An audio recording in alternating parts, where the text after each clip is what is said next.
Batgirl number 25, written by Marguerite Bennett, art by Fernando Passarin. So we interrupt the Batgirl Wanted story with a 0-year tie-in, and we see the superstorm is coming. It is about to hit, and a gas station has been completely picked over. And we get narration from Barbara saying, much like people in my generation, we see the things of like zombie apocalypse or like day after tomorrow sort of stuff, and we always come up with plans of how we would deal with it. And the answer is go to the convenience store, get the essentials, hit up the gun shop afterwards, and then hang out in whatever like Walmart, Costco, whatever you could find. That's the plan. That's always how it's got to work. We never really expected to have to use that. So we see at the convenience store at this gas station, she's got a loaf of bread and a gallon of gasoline. And she's being held at gunpoint by a man who's just basically saying, give it to me. I need what you've got now. And she's like, I paid for this, though. I didn't even loot this. This is just mine. And he's like, no, I've got daughters. Give that to me. And he fires off a shot. And Barbara goes running. And everyone's like grabbing after her. Everyone's running down the thing. But she managed to run all the blocks all the way back home. And when she gets back in, her dad and her brother are there just hanging out. They're just waiting.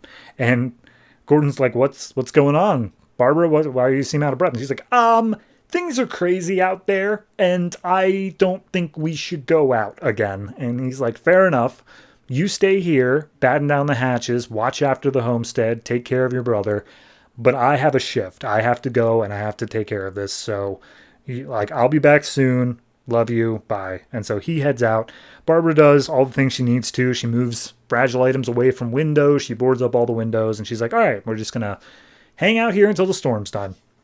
All of a sudden, there's a knock at the door. And it's the police basically saying, like, hey, you're in the flood zone.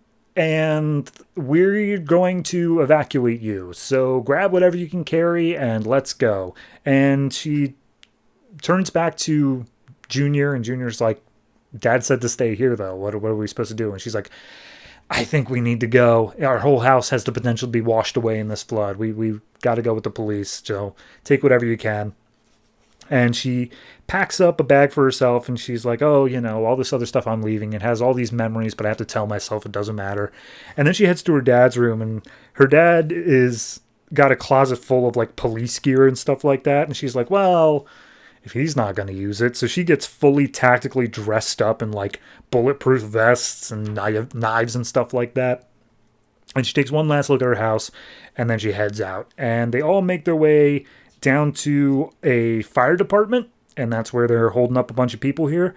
And as we get inside, we're introduced to a man named Henry, who is basically like, hey, yeah, if you and your brother, if you're looking for a spot to spend, we got 2 beds right here. Go ahead and show up. And he seems like a genuinely cool dude. So night comes.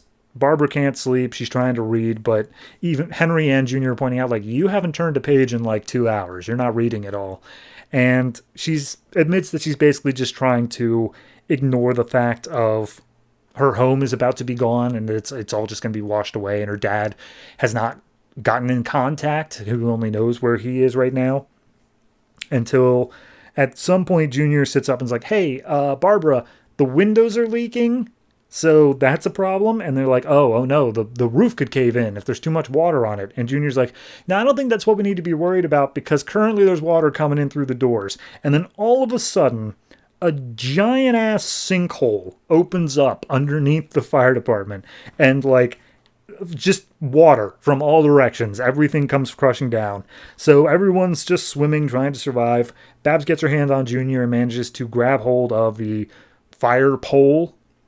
And Junior starts climbing up and just like, leave all the rest of them behind. They're dead weight. We're going to die if we go after them. But Babs she keeps on repeating in her head what her dad said of protect the homestead, protect your brother and all that. And she's like, the homestead could be interpreted to mean all of Gotham City, because that's like my home, so I gotta protect the people here.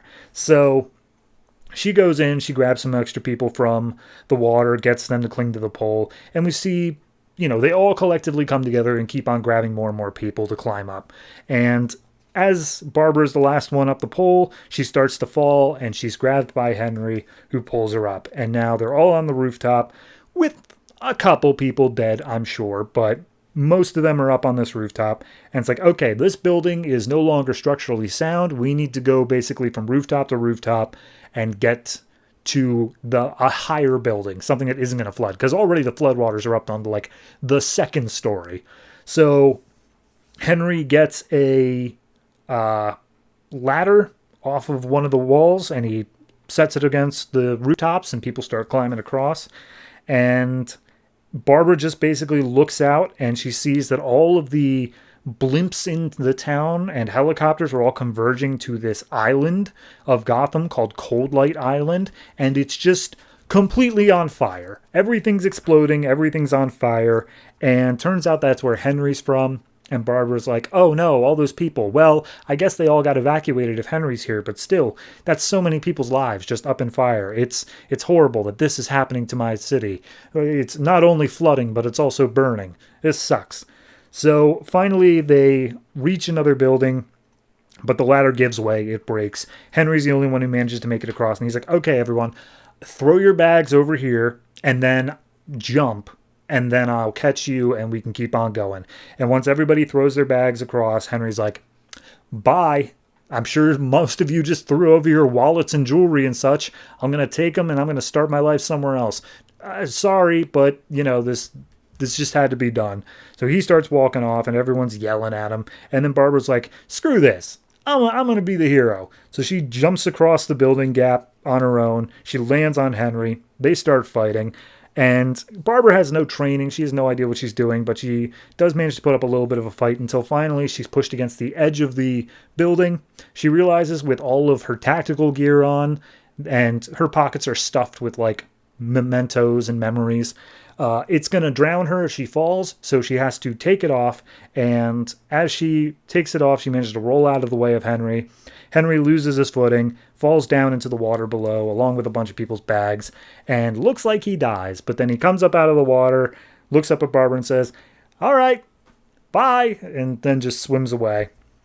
So Barbara gets some other beams, leads the people onto the building. They're finally safe on the higher ground, but they say, like, this isn't even the storm. This is like the rain that comes before the superstorm. But regardless, we're going to get through this. We're going to survive. And that's the issue. I like it, but I think that it's kind of I scanned over the fact of Batgirl's narration, Barbara's narration. It's very repetitive. It's basically her saying, like, this is my home. I have to protect it. This is important. Like that. It's just saying the exact same boxes over and over again. And I get that it's meant to instill that this is what she's thinking about constantly, and that's the reason it's driving her actions. But from like a reading perspective, it gets really old of having these little 2 to 3 word text boxes over and over and over again saying the exact same things. Art-wise, it's fine. It's not amazing, but it's not bad. It's standard for what I expect from these comics. So all in all, I'd say this is probably just it's like a 6.5. It's not the best zero-year tie-in I've read, but it's definitely not the worst either. It's just neutral, all things considered.